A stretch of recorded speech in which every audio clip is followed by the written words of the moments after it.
Good morning. I'm Miranda Khan. Topping your Newsmax Now update, former New York Governor Mario Cuomo is being remembered today.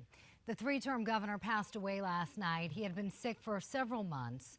Cuomo was first elected in 1983 and lost his bid for a fourth term to Governor George Pataki. He was 82 years old and died just hours after his son Andrew took the oath of office for his second term. I, Andrew M. Cuomo, Do solemnly swear that I will support the In his address yesterday, Governor Andrew Cuomo talked about his father, saying he was in his heart. He also touched on the tension in New York City after weeks of protest and the killings of two police officers. law enforcement officials have been wrongfully targeted and even assassinated. The wake of Officer Wen Jianlu is set for tomorrow, and he'll be laid to rest on Sunday. His partner, Officer Rafael Ramos, was buried last week.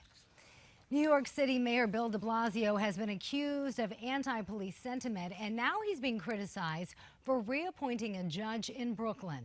Judge Laura Johnson freed two men who threatened cops just days after the killings of the two officers in Brooklyn. One of the two even had a warrant out for his arrest. The bodies of 30 victims of the crash of Air Asia Flight 8501 have now been recovered.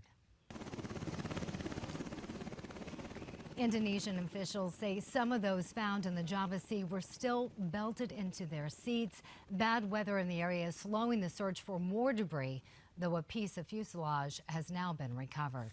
A cargo ship packed with hundreds of migrants is now being towed to Italy.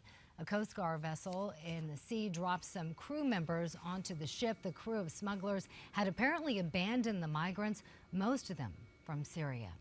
Illegal immigrants in California can start applying for driver's licenses starting today. It's a program approved last fall, and California officials expect nearly 1.5 million people will apply for the specially marked licenses over the next 3 years. The remains of an American airman shot down in World War II have finally come home.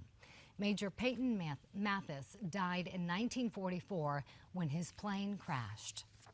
There was always the hope that we would bring him back, but after 70 years, you realize this may never happen.